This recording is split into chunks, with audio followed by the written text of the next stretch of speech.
Welcome to another unboxing video from theplayersaid.com. My name is Grant.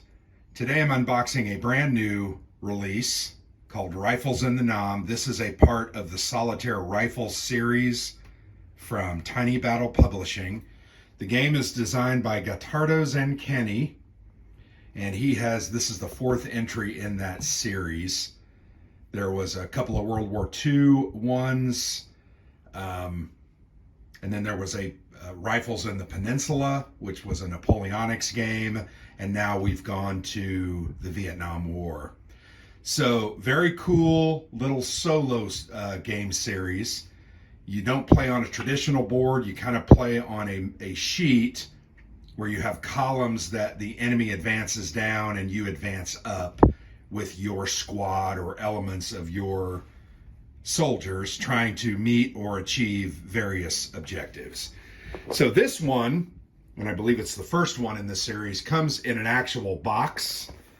Tiny Battle is starting to do way more boxed games. And I think it looks really nice. It will fit in the nooks and crannies of my shelf in my collection. And I'm pretty excited about that. Great looking art, by the way, on the front. I think the cover really pops and immediately draws my attention in, because anytime you have a hot LZ where you're landing or picking up troops, particularly in Vietnam, that's a game that's going to interest me. There's a look at the spine. And then on the back of the box, here's what I was talking about, your troops. Here's some different terrains that you're moving through. Here is your enemies. Obviously, they're located in a building. And then here are the tracks that you're moving up and down. And here you have a civilian counter as well. I'll show you those here in just a minute. But yeah, this is a very cool series. Alexander and I have played a couple of them. He's played more than I have, but this one is the next iteration of that game. And I really believe it is, this one I think has more than the others. I think it has a little deeper gameplay, and I also think it has a lot more scenarios. So here it says you're going to have 5 to 10 units per side. That's fairly standard across various scenarios.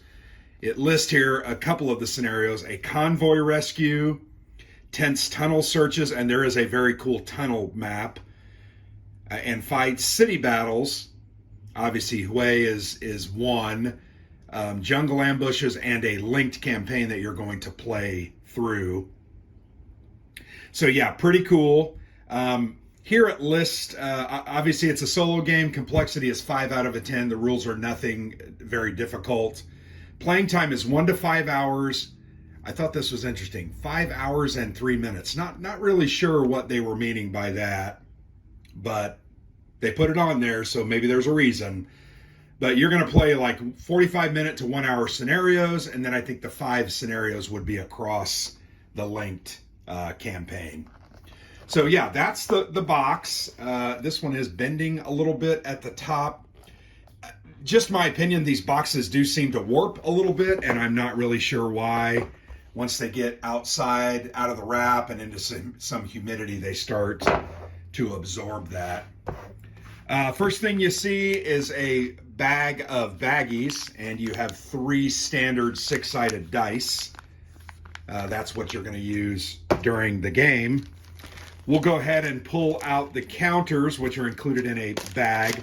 These are pre-rounded counters, so you're not going to have to clip them at all. And one of them already fell out, so I'm going to remove that bag. Let's go ahead and flip these over. I said there are 3 counter sheets. Really, there's 1.5 counter sheet, basically is what it equates to. But here you can see these are the American troops. You have a rifle squad lettered A through L, or actually A through M. There's a mortar team. You also have a flamethrower. You have a sergeant, and then you have just some grunts. And then you also have A through G for North Vietnamese, or those are North Vietnamese with their helmets on. You have some Claymore mines here. I'm going to go ahead and pop one of these out. Once again, pre-rounded. They don't need to be clipped. On the back is a booby trap.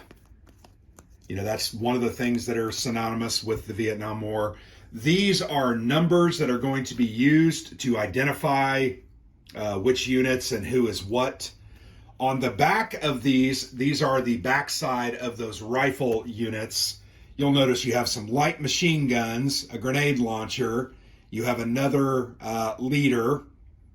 I think actually the first one was a lieutenant. This is a sergeant. Then you've got a heavy machine gun, another heavy machine gun, and a couple more light machine gun. Plus, you have some VC troops here on the back, the more irregular troops. So that's a look at those counters. They look really good. Here are some terrain counters, and already fallen out of the sprue in the bag was the jungle, +1, and on the back is a multi-story building.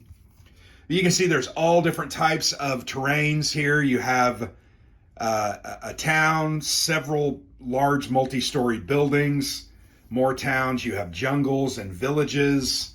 Obviously, these are more hard targets that you can hide behind.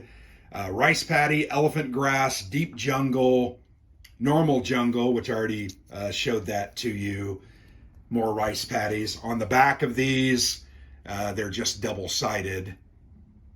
So that's the terrain. You are going to place terrain based on what the scenario says in these different areas. You can see that one on the board like that. The third and final half counter sheet has more NVA regulars, more irregular VC troops, a couple of NPCs, a game turn marker, some additional terrain, and then some LZ markers, LZ 1 and 2, and then these are suppressed markers. On the back, they have cover and overwatch, and then you've just got some additional NVA and VC. There's a couple VC, and then the rest are generally, not the rest, some of them are, those are mostly VC. You also have a bridge, some obstacles, more terrain, and then there's the back of that. So yeah, nice looking counters, nothing fancy. Fairly standard stuff, but they're nice looking. They're big. These are, I'm not sure they're quite 1 inch, but they're close. But they're big, right? They're going to stand out. So as we go back into the box, before we get to the rules, here are those sheets I mentioned to you. This one you'll notice says A. It is numbered 1 through 6. That's all for gameplay purposes. That is a single-sided sheet. I'll go ahead, and obviously that's jungle. Here you have the tunnel search map, 1 through 8 numbered, and it's numbered B. You can see these are different rooms within that complex. That's kind of cool. And then here you have a city. You can see the background. Here's the Parfum River, and then the city there on the side. It's numbered C 1 through 6. Those are all single-sided, but those are nice. They're thick. They're going to stand up. You then have, I pulled out the rule book, and I pulled out the mission book. Let's go ahead and crack open the rule book. It has a roster, unit roster. You're going to want to photocopy that on the back. That's probably for that campaign scenario because you're going to track your performance and the condition of your men throughout the game. These are some built-in player aids for the North Vietnamese, the United States Army. Also lists some equipment. So these are things you're going to use as reference. Army sheet overview. Basically, the rules are 18 pages. Yeah, and here's different skills. So your guys are going to have different skills. But there are case and numbered text, so you can find those things well. There's not an index on the back, but there is a index in the front. So you can go to, mission setup, page 4, and you can find that. Pretty dense text. I noticed this rule book is not color, but I think the mission book is color. But you can see fairly standard rule book.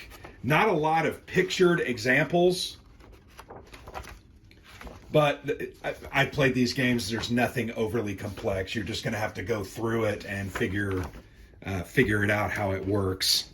So here's the missions, and there's a couple of campaign tables on the back.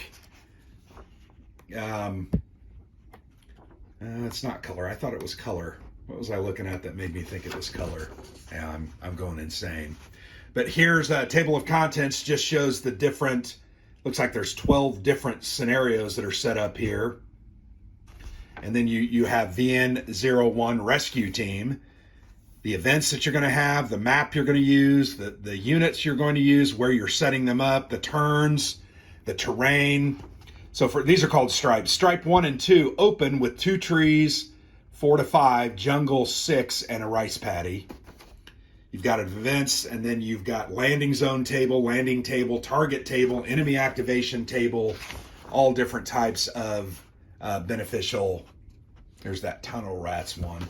But yeah, you know, 12 different scenarios.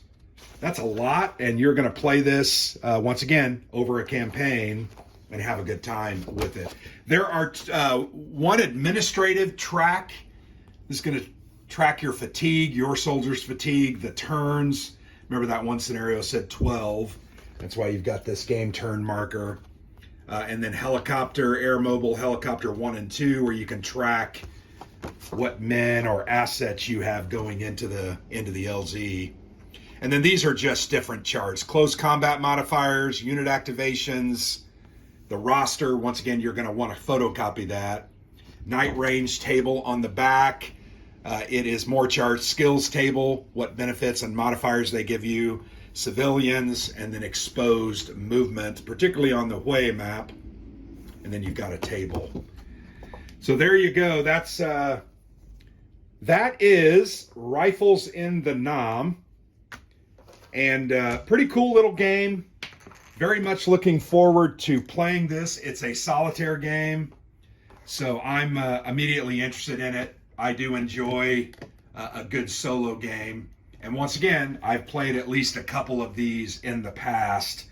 Mainly, I've played the World War II ones, but I know Alexander has played some of the other ones. But there you have it. Rifles in the Nam, Gatardos and Kenny from Tiny Battle Publishing. Brand new game, 2024 release. And it's a solitaire game. And any game set in the Vietnam War is always one that I'm going to have an interest in. So thank you for watching. I do appreciate it. And I've been Grant for the Player's Aid.